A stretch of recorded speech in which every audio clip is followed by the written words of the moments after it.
Pueden tomar asiento, hermanos, amigos.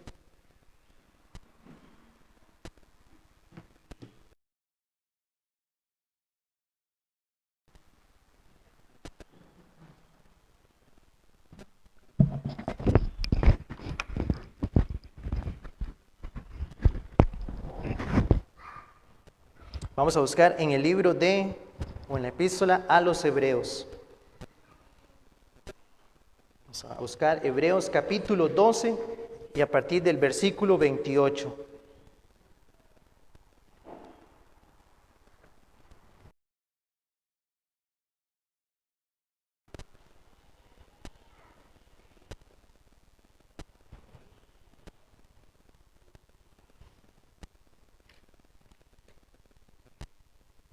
Igual que lo hacemos en las tardes, la predicación estará en el pasaje de memorización.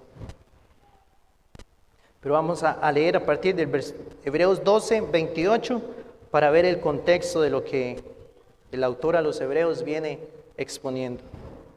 Muy bien, dice así la palabra del Señor. Así que, recibiendo nosotros un reino inconmovible, tengamos gratitud y mediante ella sirvamos a Dios, agradándole con temor y reverencia. Es fuego consumidor. Permanezca el amor fraternal.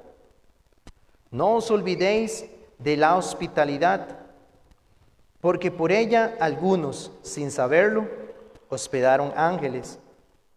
Acordaos de los presos, como si estuvierais presos juntamente con ellos, y de los maltratados, como que también vosotros mismos estáis en el cuerpo.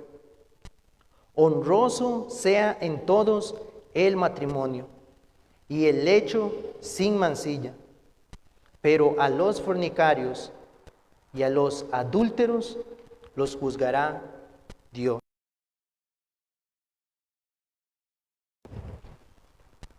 Al conocer o ver el contexto de esta epístola, de la epístola a los Hebreos, en primer lugar debemos recordar que el autor de esta carta lo que ha venido exponiendo a esta comunidad de creyentes, en primer lugar era que Cristo es suficiente. Cristo es todo lo que ellos tenían. Algunos dentro de este grupo, de esta iglesia, que eran judíos, cree que eran judíos en Roma, estaban volviendo a las cosas, ¿verdad? A las cosas de la ley judía. Entonces Pablo, el autor de los Hebreos, desde capítulo 1 hasta el capítulo, Cristo es mejor que volver a la ley. Y cuando llega al versículo 28, cuando él dice, así que, o sea, como resultado de todo lo que él ha venido exponiendo, entonces él viene a decirle entonces a la iglesia, como resultado de esa fe, en creer que Cristo es superior a todo lo que era la ley, a volver a la ley, deben vivir. Y ese es el resultado. Al haber conocido al Señor Jesús, seguir confiando en Él, va a tener implicaciones en la forma en cómo nosotros vivimos. Entonces no podemos llegar a interpretar ahora este pasaje, ¿verdad? Como vamos a ver, sin primero haber entendido que debemos estar en Cristo, confiando solamente en Cristo, porque de lo contrario caería.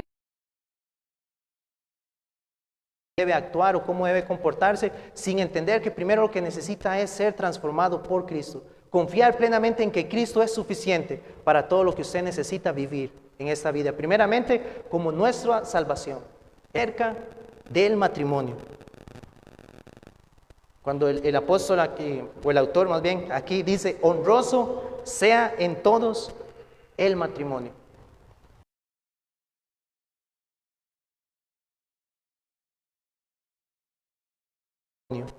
Y la fidelidad conyugal.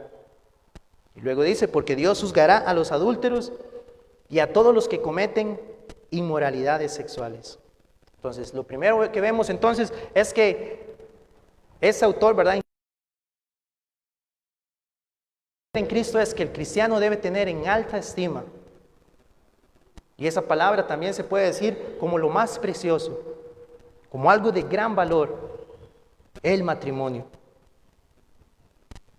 Y eso entendemos en primer lugar, es como los cristianos deben ver el matrimonio. Pero tristemente, si nosotros nos preguntamos cómo percibe el mundo hoy esa institución que, como vamos a ver, fue establecida por Dios, fue algo que Dios creó, como vamos a ver desde el libro de Génesis. ¿Cómo la sociedad o las personas hoy perciben el matrimonio? ¿Realmente lo tienen en alta estima? ¿Lo ven como lo más precioso realmente de esa institución que Dios le ha dado al hombre? Quiero que escuchen algún comentario que un hermano hace. Dice, algunos piensan que un buen matrimonio es aquel en el que un hombre se asegura a la mujer más hermosa como su novia. Algunos piensan que un buen matrimonio es aquel en el que una mujer consigue que el hombre más pudiente o el hombre más rico sea su marido. Otros podrían considerar que un buen matrimonio o que el matrimonio es bueno si tanto el esposo como la esposa pueden disfrutar de una buena medida de independencia dentro del matrimonio y no sentirse atados o restringidos por él. Como dicen, ¿verdad? Estamos casados, pero cada uno por su lado. ¿Creen? Algunos podrían creer que eso es algo bueno. Otros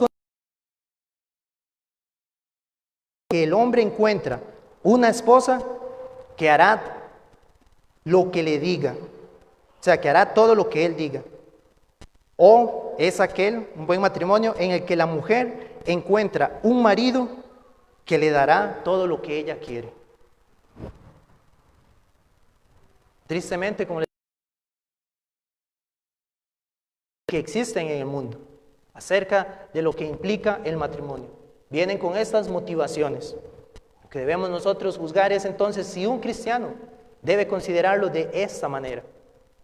Aquellos que hemos creído en Cristo debemos ir a la palabra porque el Señor entonces es el que nos va a dictar cómo debe conducirse esa institución que fue creada por Dios.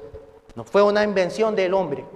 Entonces, por tanto, el hombre no debe regirnos la palabra del Señor.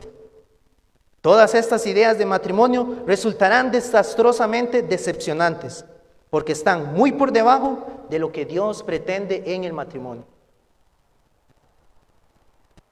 Quiero que leamos en el libro de Apocalipsis, Apocalipsis 19.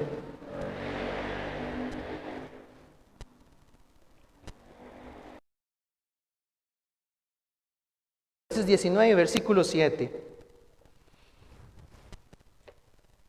Dice así: gocémonos y alegrémonos y démosle gloria, porque han llegado, escuche, las bodas del Cordero, y su esposa se ha preparado, y a ella se le ha concedido que se vista de lino fino, limpio y resplandeciente, porque el lino fino es las acciones justas de los santos. Ahora, hermanos, cuando nosotros leemos lo que está el apóstol Juan aquí escribiendo, teniendo esa revelación de parte del Espíritu Santo, lo que ve es esa consumación del tiempo. Cuando Cristo se va a reunir con su iglesia, y vean cuál es la comparación que él hace. La comparación o lo más parecido a ese evento es la celebración de una boda. Cuando eso vaya a ocurrir, que la iglesia de Cristo se reúna con él, entonces él le está diciendo es como las bodas del Cordero. Ese evento en el cual el novio se acerca y recibe a aquella su prometida para estar con él eternamente. Ahora debemos entonces considerar nosotros, si Dios lo ve de esa manera, ¿cuál es la estima que nosotros tenemos hacia esa institución entonces? ¿Realmente lo vemos como eso que es de gran precio? Que es preciosísimo más bien. En el Evangelio de Mateo, y bueno, les quiero leer 3 pasajes, tal vez para que no lo busquen, pero lo puedan escuchar.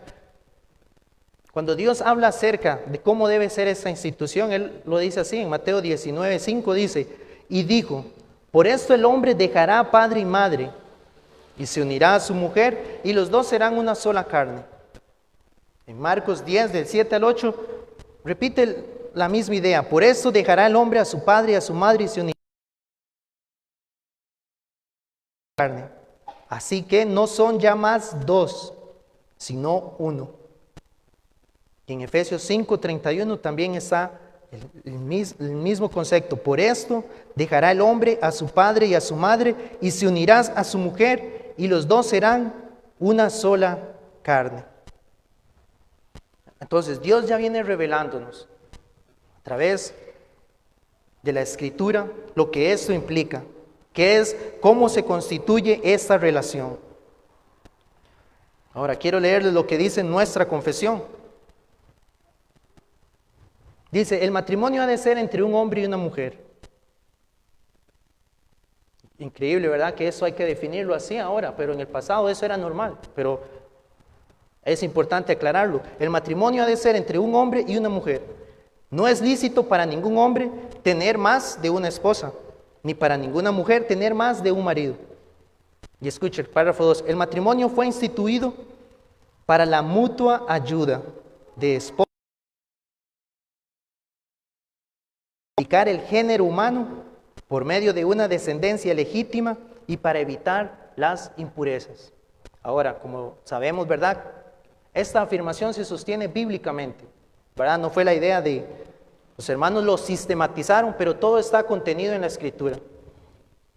Entonces podemos buscar en Génesis 2:18. Con la lectura continuada y dice, Génesis 2:18. Y dijo Jehová Dios, no es bueno que el hombre esté solo, le haré ayuda idónea para él. Entonces vemos que es esa mutua ayuda de esposo y esposa. Recordemos que fue lo que Dios le concedió a Adán. Primero cuando Dios crea a Adán, ¿verdad? Lo pone como el gobernante de la creación. Y Adán empieza a recibir, ¿verdad?, los animales y empieza a nombrarlos. Y vienen ellos en parejas, ¿verdad? Y empieza a nombrar cada uno por su nombre. Pero veo que no había ayuda para él, ¿verdad? Entonces Dios le mostró también, ¿verdad?, en su bondad, que entendiera, usted necesita ayuda.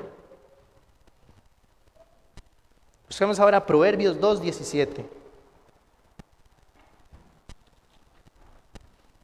Dice así.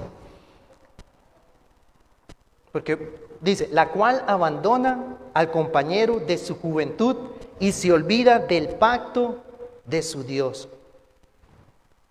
Ahora, ya aquí entonces nosotros vamos viendo que esa relación entre el hombre y la mujer, entonces, de eso, de ayuda mutua, es un pacto. Dice, y se olvida del pacto de su Dios. Ahora veamos Malaquías 2:14. Malaquías, el último libro del Antiguo Testamento.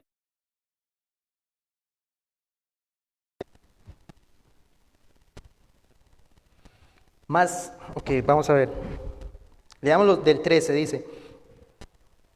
Y esta otra vez haréis cubrir el altar de Jehová de lágrimas, de llanto y de clamor. Así que no miraré más a la ofrenda para aceptarla con gusto de vuestra mano. O sea, Dios le está reclamando al pueblo y le va a decir, ya sus ofrendas yo no las voy a recibir con gusto ni sus lágrimas. Y el versículo 14, más diréis, ¿por qué? Porque Jehová ha atestiguado entre ti y la mujer de tu juventud, contra la cual has sido desleal, siendo ella tu compañera y la mujer de tu pacto. Entonces entendemos nuevamente, fue instituido para la ayuda mutua. Y esto, como dice Malaquías, estar juntos hasta la muerte.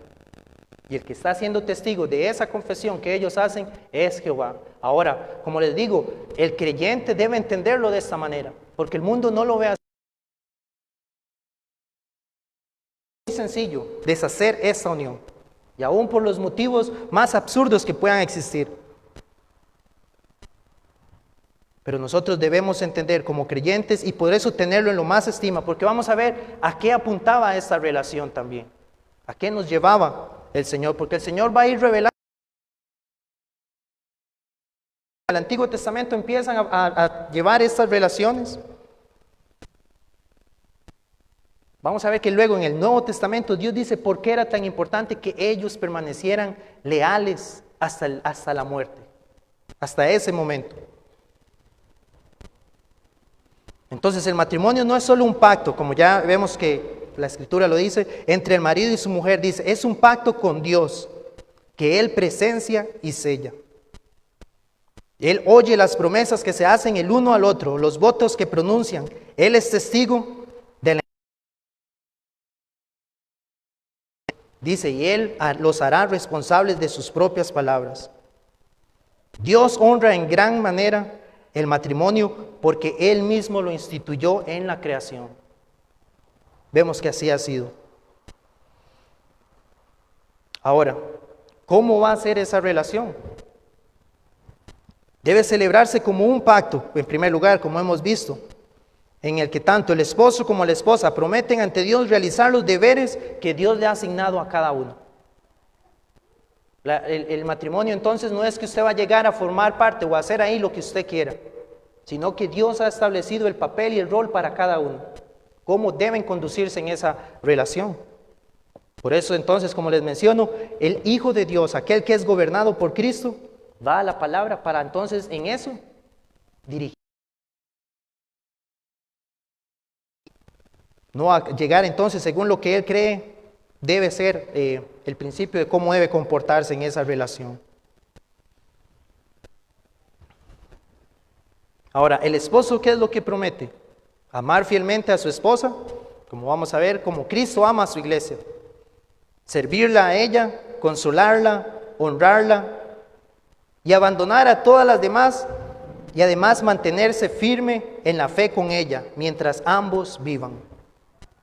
La esposa igualmente promete amar a su esposo, consolarlo, respetarlo y someterse a él, como la iglesia se somete a Cristo, y abandonar a todos los demás para mantener la fe con él mientras ambos vivan. Esto vamos a ver qué es lo que la Escritura nos dice, cómo deben conducirse ambos. Definir entonces el matrimonio de cualquier manera de fidelidad a ciertos deberes que Dios ha revelado en su palabra, entonces es abandonar su institución y el fundamento que Dios ha dado, dice, y redefinirlo de una manera centrada en el hombre. Entonces un hermano dice, no, como lo que el hombre cree que es lo correcto, dice, eso trae vergüenza en lugar de honor sobre la relación de Cristo como su iglesia. Y por lo tanto no experimentan el honor y las bendiciones del matrimonio mismo. Entonces sabemos que es así. Y ahorita lo vamos a leer en Efesios 5, porque lo que esto apuntaba era un misterio. Esta relación, Pablo lo llama así, es un misterio.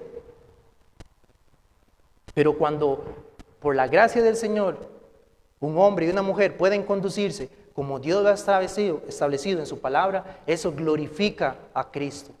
Trae gloria. No se tienen en alta estima. Pero cuando ven a una pareja que vive de una manera totalmente contraria al mundo, ahí es donde damos testimonio de Cristo y del Evangelio. Y eso como creyentes es lo que anhelamos. Es lo que anhelamos para la gloria de nuestro Señor. Y si Él nos ha indicado en su palabra cómo hacerlo, entonces vamos a buscar en Efesios capítulo 5.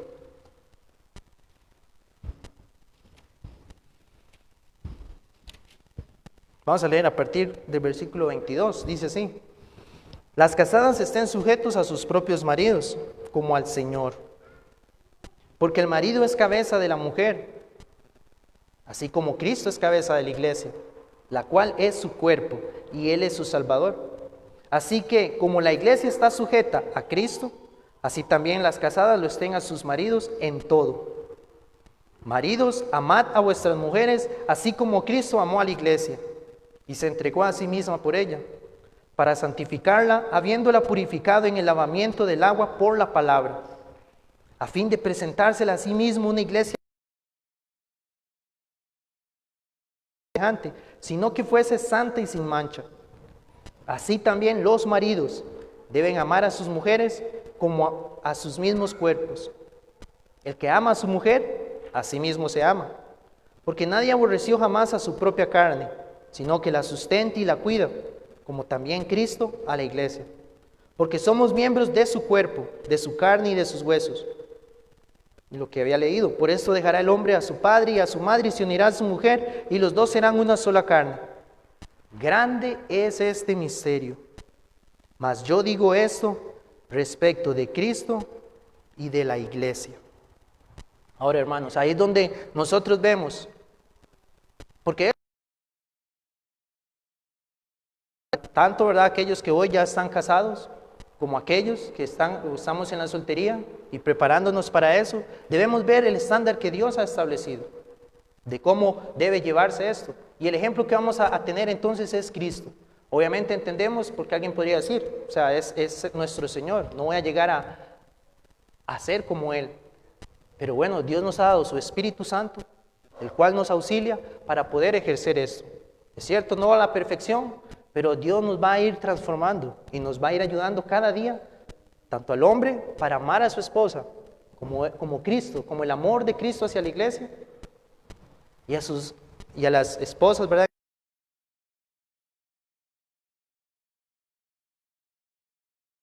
Así como nosotros, la iglesia, se entrega a Cristo. Vamos a la palabra del Señor, vemos lo que nuestro Señor exige de nosotros por ser nuestro Señor y con gozo le obedecemos. Ese es el estándar para la mujer, que de igual manera Dios les auxilia en ese rol. Entonces vemos que eso es lo que Dios nos manda en su palabra, como sabemos después de la caída, porque en Génesis 2 es cuando Dios instituye esto, pero ya en Génesis 3, cuando entra el pecado al mundo, es cuando esto se perdió, cuando a causa del pecado entonces es que estos roles se han totalmente distorsionados. Y por eso hay que batallar contra esas ideas del mundo para volver nosotros a los principios bíblicos y tener entonces en alta estima esa institución. Ahora, ¿qué estaba ocurriendo cuando el autor a los hebreos le dice a los hermanos, ¿verdad? Ustedes deben tener en alta estima el matrimonio. ¿Por qué, verdad? Él se los dice. ¿Estaban ellos entonces menospreciando esta institución? Estaban Realmente cuando uno lee la epístola no hay, ¿verdad?, no hay indicios como de por qué era. Pero ya al ver el contexto de la sociedad, cuando se desarrollaba o cuando fue escrita, vemos que en el mundo del Imperio Romano, todo lo que era totalmente contrario a la palabra. Habían muchas inmoralidades y el matrimonio entonces no se veía en alta estima. Inclusive habían altares a dioses paganos del Imperio Romano, en el cual las personas podían ir y como parte, ¿verdad?, de la adoración que hacían, caer en inmoralidades sexuales. Y señalar el adulterio y la fornicación. Entonces la iglesia no debía, estos hermanos no debían amoldearse a ese contexto. Ellos debían entender lo que Dios había mandado en cuanto al matrimonio. También podían estar otros, dice un comentarista, que más bien lo que decían es más puro o más santo no casarse. Es mejor el celibato, la soltería. Entonces, imponiéndose en ellos mismos algo que Dios no había mandado en la palabra. Solo, y lo llama más bien a anhelar eso. Entonces, algunos también lo podían ver así. Prefiero el celibato, con esa idea que ellos mismos se imponían. Y 1 Timoteo 4:1 también habla de eso, dice, pero estos eran los falsos, ¿verdad? Algunos que iban a apostatar y que iba a ser una marca de ellos, iban a prohibir casarse. Algo que Dios no había mandado en la palabra.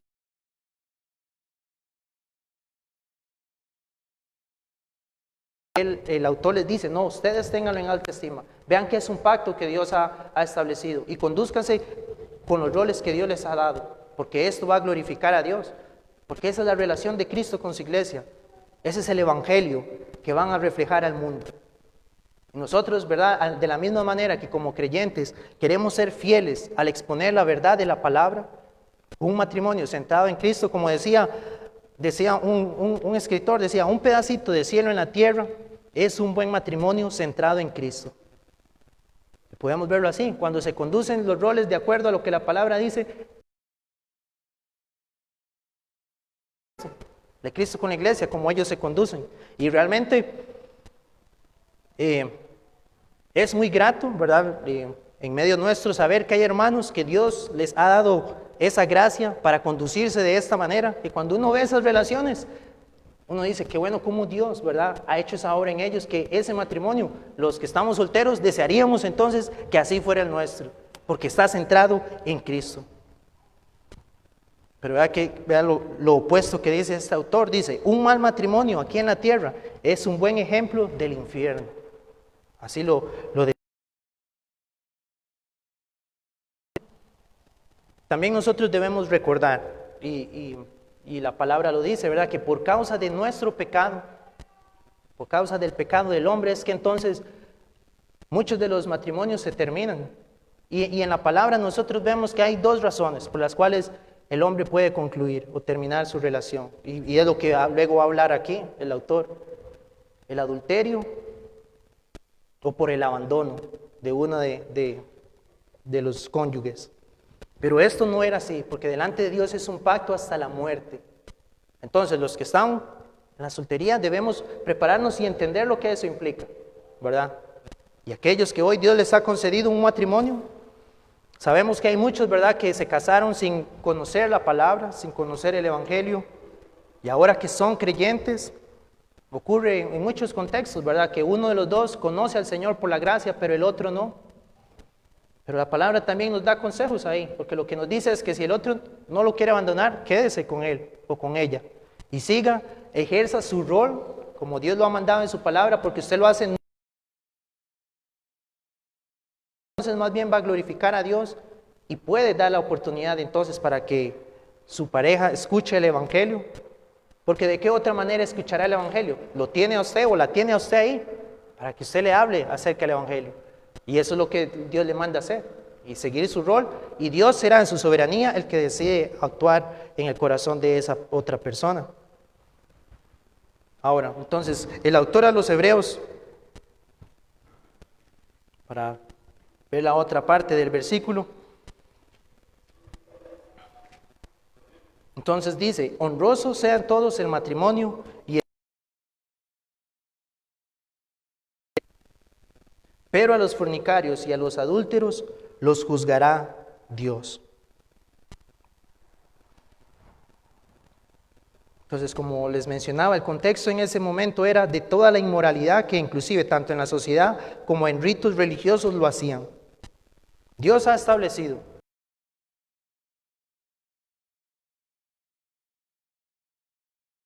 matrimonio.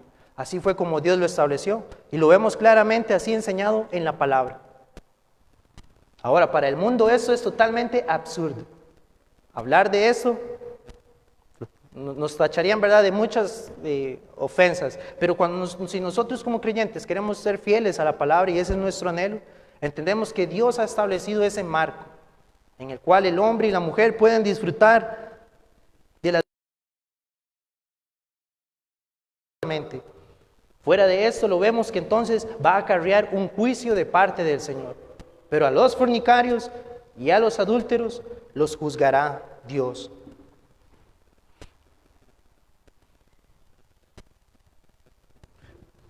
Escuchen lo que dice un hermano. La fornicación es un pecado cometido por personas solteras, no casadas.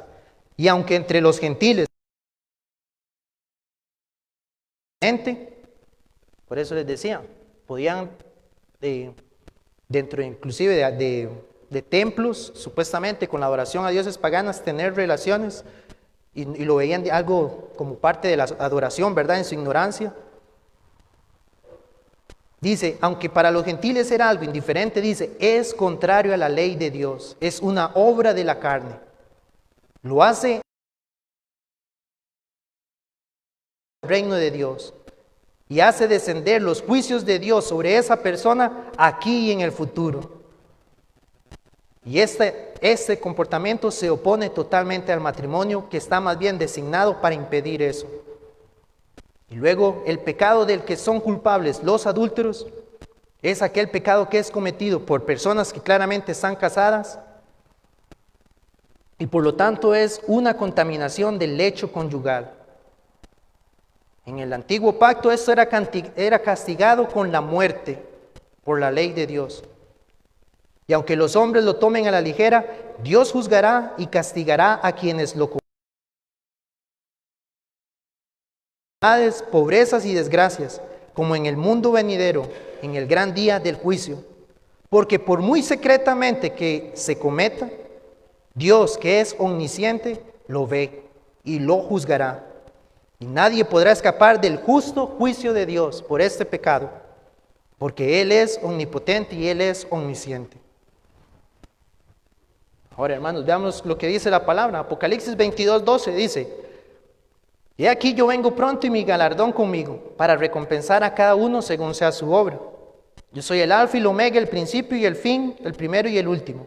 Bienaventurados los que lavan sus ropas, para tener derecho al árbol de la vida, y para entrar por las puertas en la ciudad. Dice: mas los perros estarán fuera, y los hechiceros, y los fornicarios, los homicidas, los idólatras, y todo aquel que hace mentira. Y Apocalipsis 21:8.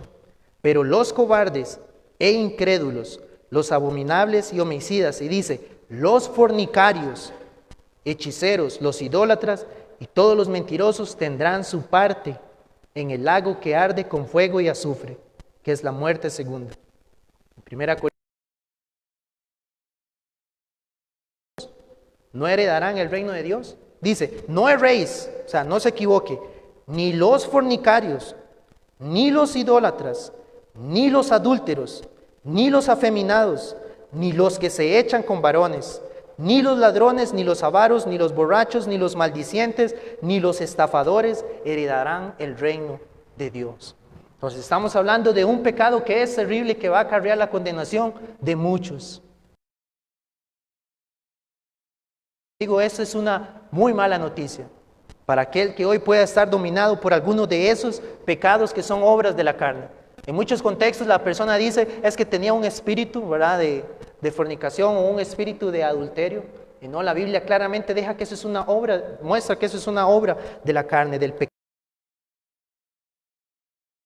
Ser salvo, porque esa es la esperanza del Evangelio. Dios va a emitir un día su juicio, pero la buena noticia es que el Hijo de Dios, Jesucristo, Él vino para rescatar a muchos de sus pecados. Y todos aquellos que llevaron una vida siguiendo ese patrón o dominados por ese pecado, pero que hoy pueden ver a Cristo y ven su maldad, hay esperanza. Esa es la buena noticia del Evangelio, que el Hijo de Dios vino para sufrir el castigo que esos pecados merecen. Todos los que arrepentidos han creído hoy en Él, ya no hay condenación. Ya esto que leímos en Apocalipsis no va a ocurrir para ellos si realmente han confiado en Cristo, porque Cristo experimentó en la cruz ese castigo que van a experimentar los hombres que han cometido, y específicamente por lo que estamos viendo en el texto, estos pecados, la fornicación y el adulterio. Terminando ahí en 1 Corintios 6:11, Pablo le dice a los corintios, ¿verdad? Le dice, y esto, toda esa lista que él ha descrito, ladrones, adúlteros, fornicarios, avaros, borrachos, maldicientes, estafadores, les dice, y esto erais algunos. O sea, le está hablando a la iglesia, dentro de ustedes habían algunos que eran así. Pero ya habéis sido lavados, ya habéis sido santificados. Y ahora sí, usted puede conducirse. Como les decía, eso es lo más importante, que esté unido a Cristo y ahora usted puede conducirse. Y hablando en este caso, en un matrimonio, si Dios les concede, ¿verdad?, a los solteros y a los que hoy puedan estar llevando esa relación también, les concede entonces poder hacerlo según lo que Dios ha mandado en su palabra. Y ese será nuestro deleite, realmente, glorificarle a Él, si Él lo concede, nos concede un matrimonio, y a los que ya están en esa relación, hacerlo cada vez más de acuerdo a su palabra. Amén. Vamos a orar, hermanos.